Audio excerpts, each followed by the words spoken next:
Hello students, how are you all. मैं हूं अंजलि और मैं आप सभी का स्वागत करती हूँ आपके प्यारे से चैनल यहाँ पे अंजलि शर्मा में।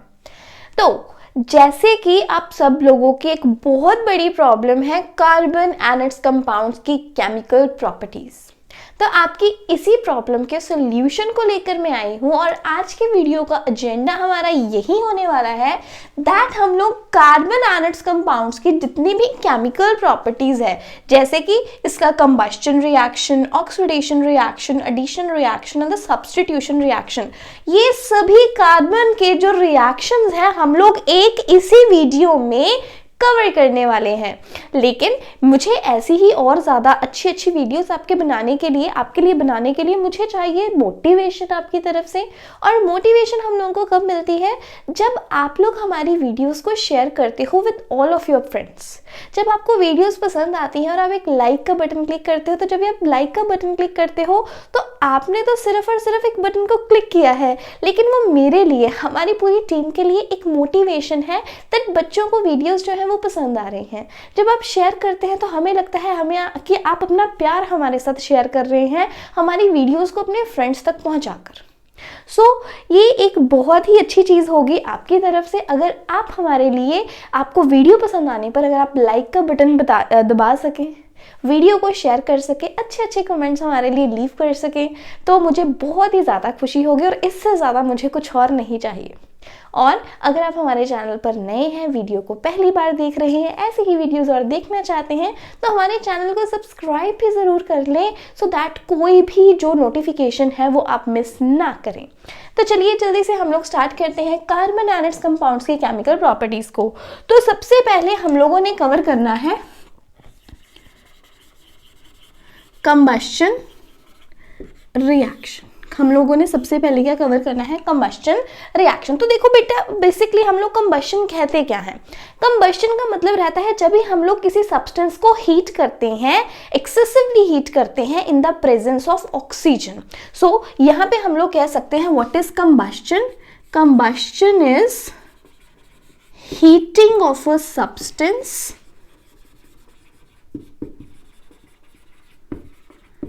in the presence of oxygen। और आप लोगों ने ये याद रखना है as a result of combustion. Combustion के रिजल्ट में जब भी हम लोग किसी भी कार्बन या उसके कंपाउंड को, कार्बन या फिर उसके कंपाउंड को हम लोग हीट करते हैं in the presence of oxygen, हमें कार्बन डाइऑक्साइड पक्का मिलेगी, साथ में हीट एंड लाइट, ये जरूर प्रोड्यूस होते हैं। ये चीज बहुत इंपॉर्टेंट है, याद रखिएगा that as a result of combustion of carbon and its compound, carbon या फिर उसका कोई कंपाउंड जब भी उसकी कंबस्शन होती है तो कार्बन डाइऑक्साइड जरूर बनेगा along with heat and light. तो बिल्कुल सिंपल से रिएक्शंस के साथ आपको समझाती हूँ। जैसे कार्बन है, कार्बन को ऑक्सीजन के प्रेजेंस में अगर हम लोग हीट करते हैं तो हमें क्या मिलेगा? Carbon plus oxygen, you will get CO2 along with heat and light. इसी तरह से कार्बन का कंपाउंड मान लें हम लोग मीथेन, CH4, ऑक्सीजन के प्रेजेंस में इसे भी हम लोग अगर हीट करेंगे तो CO2 हमें मिलेगा जरूर, हीट मिलनी है, लाइट भी मिलनी है, जैसा हमने की बताया पहले ही। अब देखो कार्बन, ऑक्सीजन, ये तो यहाँ पे आ गए। अब देखो हाइड्रोजन कंटेंट भी है, तो मतलब जब भी हम लोग कोई कार्बन का कंपाउंड यूज करते हैं, कोई हाइड्रोकार्बन, जब भी हम लोग किसी हाइड्रोकार्बन को हम लोग हीट करते हैं in the presence of oxygen, तभी साथ में वाटर भी जरूर बनता है, ये चीज याद रखनी है। जब भी हम लोग कार्बन को हीट कर रहे हैं in the presence of oxygen, तब CO2 बना along with heat and light. लेकिन जब हमारे पास कोई हाइड्रोकार्बन है, एक ऐसा कंपाउंड है जिसमें कार्बन और हाइड्रोजन दोनों है, तब CO2 के साथ साथ H2O भी बनेगा। एक और एग्जांपल ले लेते हैं इथेनॉल की, C2H5OH प्लस O2। ऑक्सीजन के प्रेजेंस में हम लोगों ने इसे हीट करना है, ऑक्सीजन के प्रेजेंस में हम लोगों ने इसे हीट करना है। ये भी एक हाइड्रोकार्बन है, एक ऐसा कंपाउंड है जिसमें कार्बन भी है, जिसमें हाइड्रोजन भी है।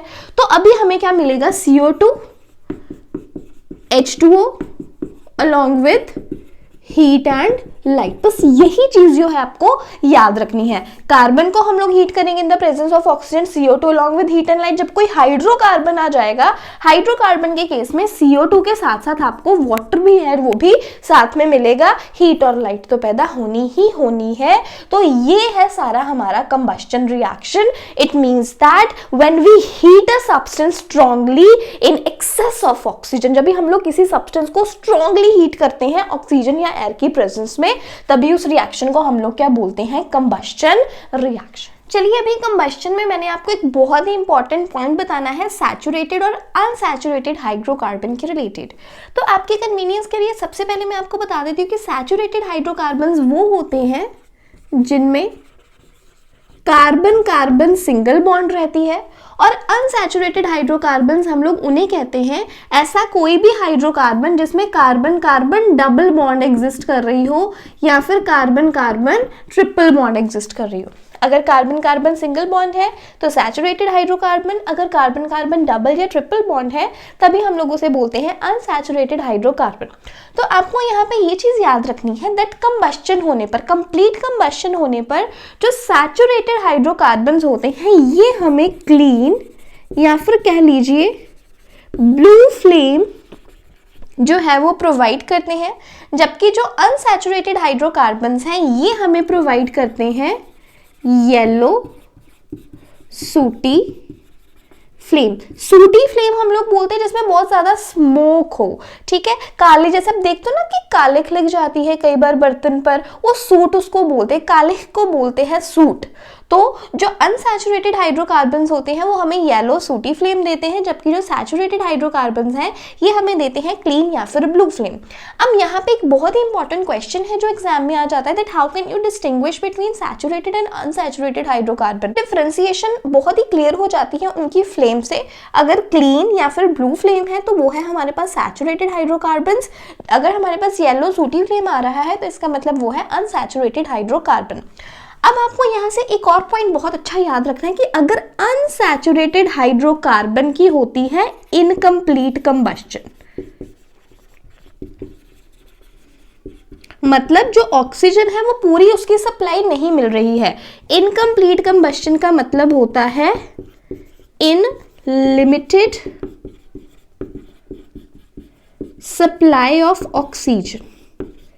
इनकम्प्लीट कंबस्शन का मतलब क्या है, जैसे हमने पढ़ा ना कंबस्शन क्या है, कार्बन या कार्बन के कंपाउंड को ऑक्सीजन की प्रेजेंस में, एक्सेस ऑफ ऑक्सीजन की प्रेजेंस में बर्न करना। अगर हमें जो ऑक्सीजन है उसका सप्लाई अच्छा नहीं मिल रहा है, लिमिटेड सप्लाई है ऑक्सीजन का, उस टाइम पे जो कंबस्शन होगी उसे कहा जाता है इनकम्प्लीट कंबस्शन। और जो सैचुरेटेड हाइड्रोकार्बन्स है इनकम्प्लीट कंबस्शन होने पर ये भी सूटी फ्लेम जो है वो प्रोवाइड करते हैं। और यही कारण है कि जो जैसे जो गैस स्टोव्स जो है हम लोग हमारे घर में यूज करते हैं, जब भी उसके जो आउटलेट्स होते हैं ना, जैसे आपने देखा है कि जो पूरा गैस स्टोव होता है उसके ऊपर जो पूरा का पूरा बर्नर है उसके ऊपर छोटे छोटे शेक होते हैं।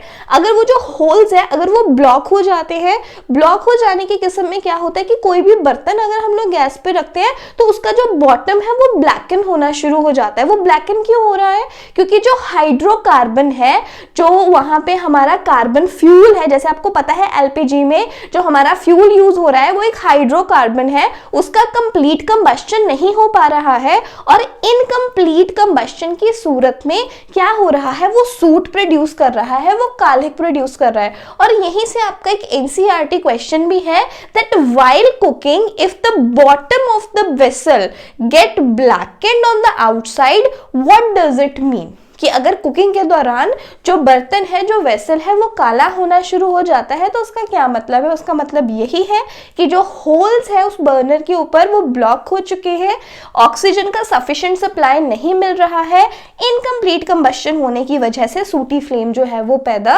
हो रही है।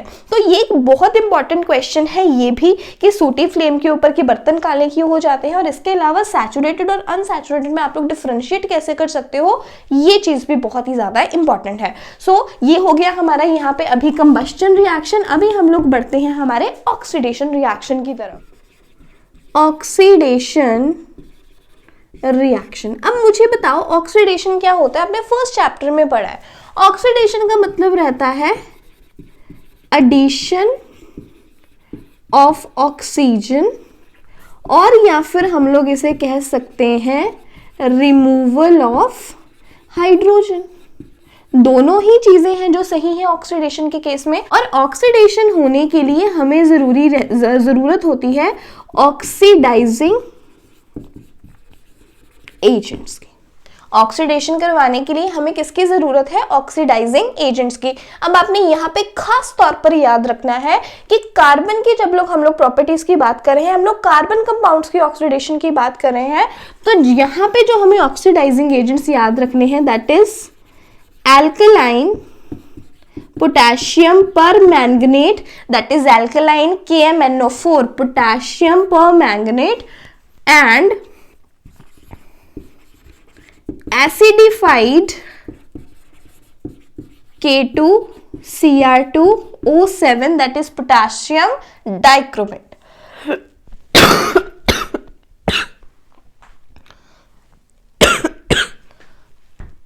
एक हो गया हमारा पोटेशियम परमैंगनेट और दूसरा हो गया हमारा पोटेशियम डाइक्रोमेट। ये दोनों ही हमारे ऑक्सीडाइजिंग एजेंट्स हैं। अब मैं आपको एग्जांपल देती हूँ यहाँ पे ये चीज किस तरह से रहेगी। सो बेसिकली ये जो हमारा ऑक्सीडेशन रिएक्शन है, इस ऑक्सीडेशन रिएक्शन में जो एल्कोहल्स हैं, किसकी बात हम लोग कर रहे हैं, एल्कोहल। अगर हमारे पास कोई एल्कोहल है और हम लोग क्या करें, हम लोगों ने उसमें ऐड कर दिया एल्कलाइन KMnO4 और हीट कर दिया, या फिर हमने ऐड कर दिया एसिडिफाइड K2Cr2O7 और हीट कर दिया, तो जो एल्कोहल है वो डायरेक्टली किस में कन्वर्ट हो जाएगी, कार्बोक्सिलिक एसिड में। ये चीज आपको याद रखनी है।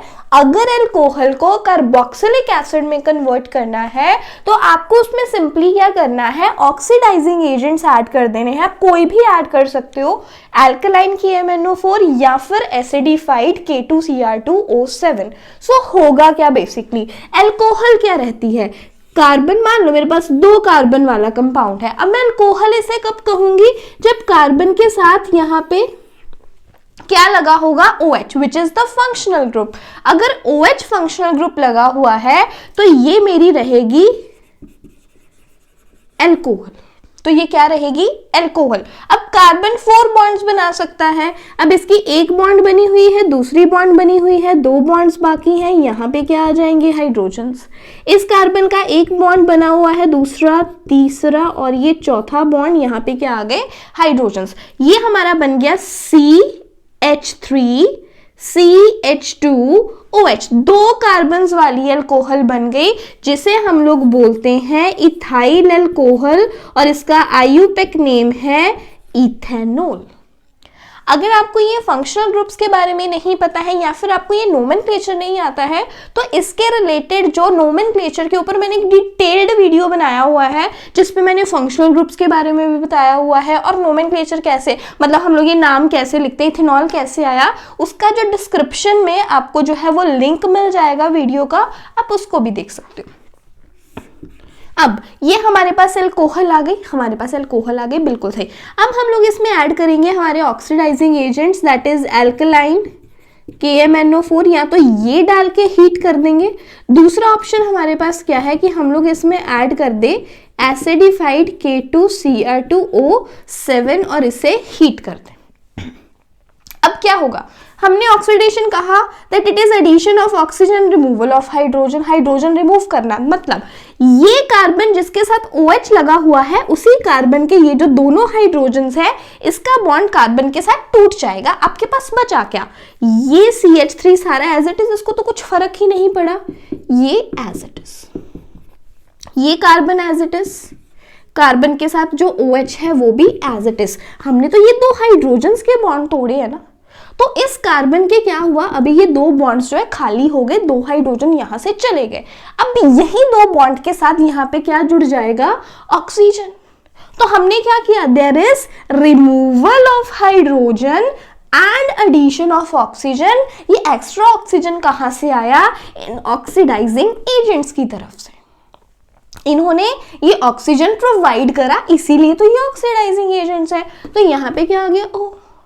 अब OH फंक्शनल ग्रुप से ये क्या बन गया आपका, COOH which is the carboxylic acid. So ethanol से हमारे पास क्या बन गया, 2 कार्बन वाला carboxylic acid, that is ethanoic acid. So ethanol से इथेनोइक एसिड अगर हमें चाहिए तो हम लोग क्या करेंगे, oxidation with the help of oxidising agents. So यही है हमारे पास बड़ा सिंपल सा oxidation reaction. I really hope आपको समझ में आया होगा।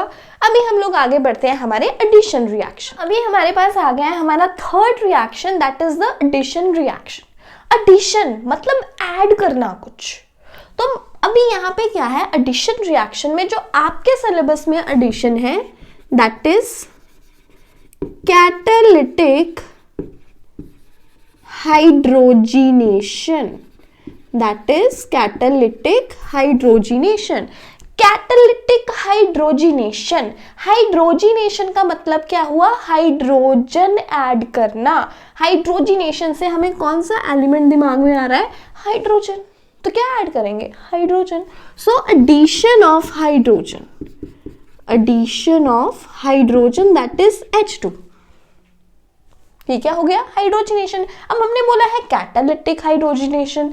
अब हाइड्रोजन क्या है, gas. As it is add होने में टाइम लगेगा, तो इसे एक मेटल के सरफेस के ऊपर एब्जॉर्ब करवा के फिर ऐड कराया जाता है। तो हम लोग एक मेटल की हेल्प ले रहे हैं जो कि हमारा कैटलिस्ट है। So addition of hydrogen